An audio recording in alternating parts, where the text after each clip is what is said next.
Hello there, and welcome to Unqualified Opinions. I'm Paul Heires. And I'm Beiermann. And today we got some college football action. We're going to be doing some Heisman watch after week one and some couple pick'ems later on. But Will, what'd you think of week one college football? It was a really interesting week, and I know people are probably thinking it's way too early for the Heisman watch, but if we've learned one thing from both how the College Football Playoff Committee does their seeding, and like every week pretty much matters at this point. One bad week for Sam Howell or Spencer Rattler, their stock's down, so we'll just get into it. And starting off at number one, it's still Spencer Rattler for me. I know he had a pretty down week in the first week against some kind of okay, mediocre competition, 304 yards, touchdown, 2 picks. I still think with Oklahoma's offense and the skill he's shown the last 2 years, I still think he's got to be the hands-down favorite to finish on top still. So until Bryce Young pops off more or Howell replaces him, I think it's hard to take Rattler out of that top spot. There's something to be said about those week one woes, and just every team kind of needs to get the cobwebs out of their head. He did go 30 for 39, and, you know, for what it's worth, you can kind of blame the defense for giving up 35 points. But who do you have at number two? Number two for me is Bryce Young. I mean, he just really impressed me. 4 touchdown passes, 344 yards, 71% completion rating. I mean, he just flat out dominated. I know they're not playing the best competition levels, but he's an Alabama quarterback. He's going to get a good shot no matter what, and he definitely looks like he's going to put up the big numbers that haven't always been there for Bama. Am I wrong that I feel like Miami was a little overrated at 14 as well?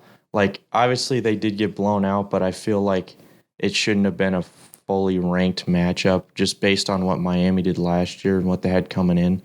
I'd agree. I mean, I think a big factor with Miami being so highly rated is D'Eriq King is, you know, kind of one of the college football darlings this year as an NFL prospect and as a Heisman prospect. He's pretty high up as a sleeper on a lot of people's lists, and I think his presence, as great of a player as he is, definitely elevated a Miami team that would not be that high normally. Number three? Sam Howell still. I'm a big believer in Howell.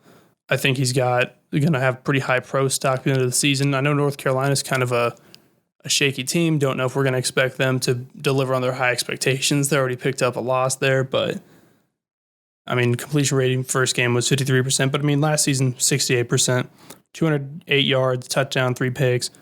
I mean, he had 7 picks last season as a whole.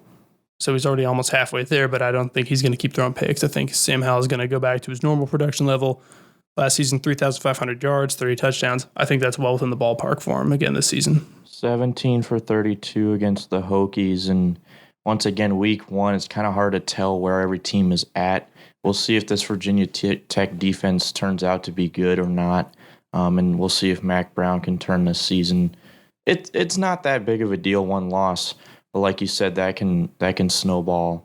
What's your number 4 looking like? Number 4 for me is Bijan Robinson, running back from Texas. I mean, to be fair, you could probably make a Heisman list that's like top 8 all quarterbacks, but that's boring. I don't really want to do that. I don't want to talk about 5 quarterbacks, so I've got Robinson in there.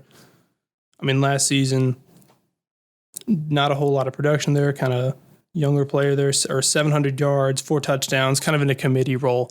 I mean, he's the main guy now, and I think he's just going to be part of an electric offense. Hudson Card, the quarterback, showed a lot of promise for Texas. That's going to open the offense up for Robinson to go crazy. Is Texas back? One ranked win already? No. I don't know. Hope not. Number 5? Number 5 for me is Breece Hall. I think the main thing holding it back is the fact that he plays for a program in Iowa State that's not going to get the national recognition that the first 4 schools are going to get. I guess not North Carolina for football, but I mean, he's not going to get the spot like Texas does or Alabama or any of the other major schools who are big players in the CFP right now. But I'm excited to see what he can do in the Big 12.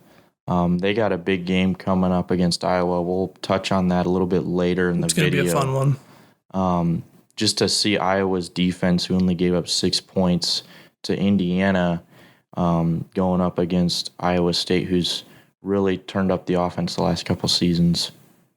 Any other notables you want to mention just I guess if to watch for? Yeah. If I'd had him, number 6 would be Muhammad Ibrahim, the running back from Minnesota, 163 yards, 2 touchdowns in 3 quarters versus Ohio State. Absolutely killed it. However, season-ending leg injury, so he's done for the season. But he was I think I probably would have had him top 5, maybe even over Robinson for sure if he was going to be healthy for the whole season. A lot of talk about quarterback for Ole Miss, Matt Corral, after their first week win against Louisville, and then also C.J. Stroud for Ohio State against Minnesota in that game. He actually, I think, got like Big Ten Player of the Week or something. Your opinions on those two? Stroud was really impressive. I mean, Ohio State is really turning into a quarterback factory. Whether Fields can kind of buck the trend of pro issues is another thing entirely, but Stroud's looking really solid. And then Matt Corral, dude threw a lot of picks last season. I think about 4 against Alabama. So really, he's going to be measured for how well he's going to play against elite SEC competition. But I think talent-wise, he's probably 1-2 NFL draft, first round of the NFL draft range if he can put it together this season and not throw as many turnovers. Definitely a lot of quarterbacks in the Heisman conversation so far, and we'll give you updates throughout the season. Obviously, still a lot of potential for injury. We don't like to talk about that, but it is a factor with quarterbacks. And then we'll see if there's any surprises coming in mid-season, see if we can get any other positions in there as well. We had a receiver last year, so that could be interesting if we see another receiver get in that conversation. Do you want to move on then, or do you have anything else to add?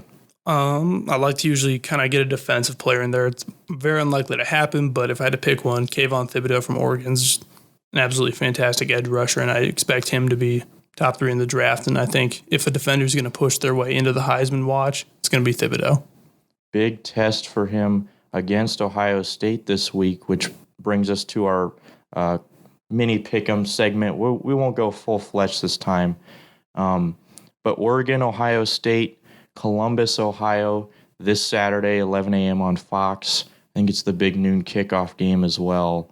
What do you think about this one off the bat? I mean, it's really hard for me to predict Oregon winning big games ever. That's not like me trying to diss Oregon. They're not a fan base or a team I have a problem with, but I just can't really see them beating the Buckeyes. Yeah, I got to go with the Buckeyes as well. Ohio State, 14-point favorites as of right now. Oregon as well struggled with Fresno State. Now, Fresno State's been good, but it's not a Power 5 team, so you kind of have to look at that a little bit closer. And one stat I did see the other day I thought was really interesting.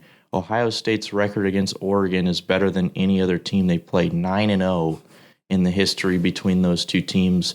We'll see if Oregon can break that streak on the road. That's going to be a tough one for them. How about the Iowa State game? 9-10 in the rankings. That's going to be a good one. That's by far the game I'm looking forward to the most this weekend. I'm going to take Iowa State.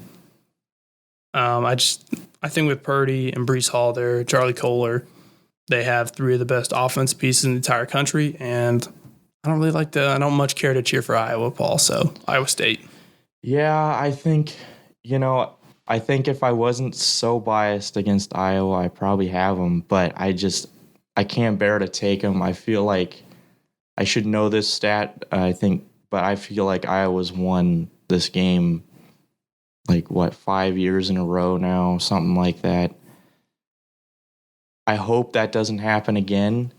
But once again, we'll see. I think Iowa's defense really looked better this year. For these two teams to have any sort of playoff hope, it's really good. This is going to be a really important game for both of them. I mean, 9-10 automatically is a big one, but for Iowa and Iowa State to get in that conversation, they have to beat Oklahoma at least once for Iowa State, and probably Ohio State or Michigan at least once for Iowa. So having this extra win could push them over the top there. With the top 10 matchup, a lot of playoff implications, and we'll get in the playoff a little bit later on in the season, I think. But yeah, I think the big key is, can Iowa State move the ball? They only scored 16 points against Northern Iowa. And once again, Iowa going up against who we thought was going to be a really good Indiana team, and they still could be, but they just really didn't look that great on Saturday. Iowa looking really dominant, 2 pick sixes by the same player, I think. It'll be interesting. It is in Ames, which plays a huge factor, I think. But we'll see what happens. We both have Iowa State in that one. Any other matchups you're looking forward to this weekend? It's kind of a drop-off from last week, although last week was, I think the most, ranked matchups in the first week of any football season ever, 5. I don't know. I don't see any huge matchups. There's a couple notable ones, but nothing comparable to those two that we mentioned. Yeah, I'm trying to find a big one.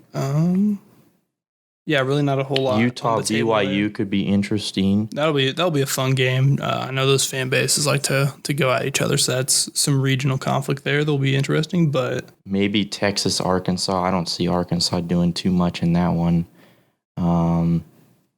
Potentially Colorado, Stanford, USC, maybe hosting Colorado hosting Texas A&M.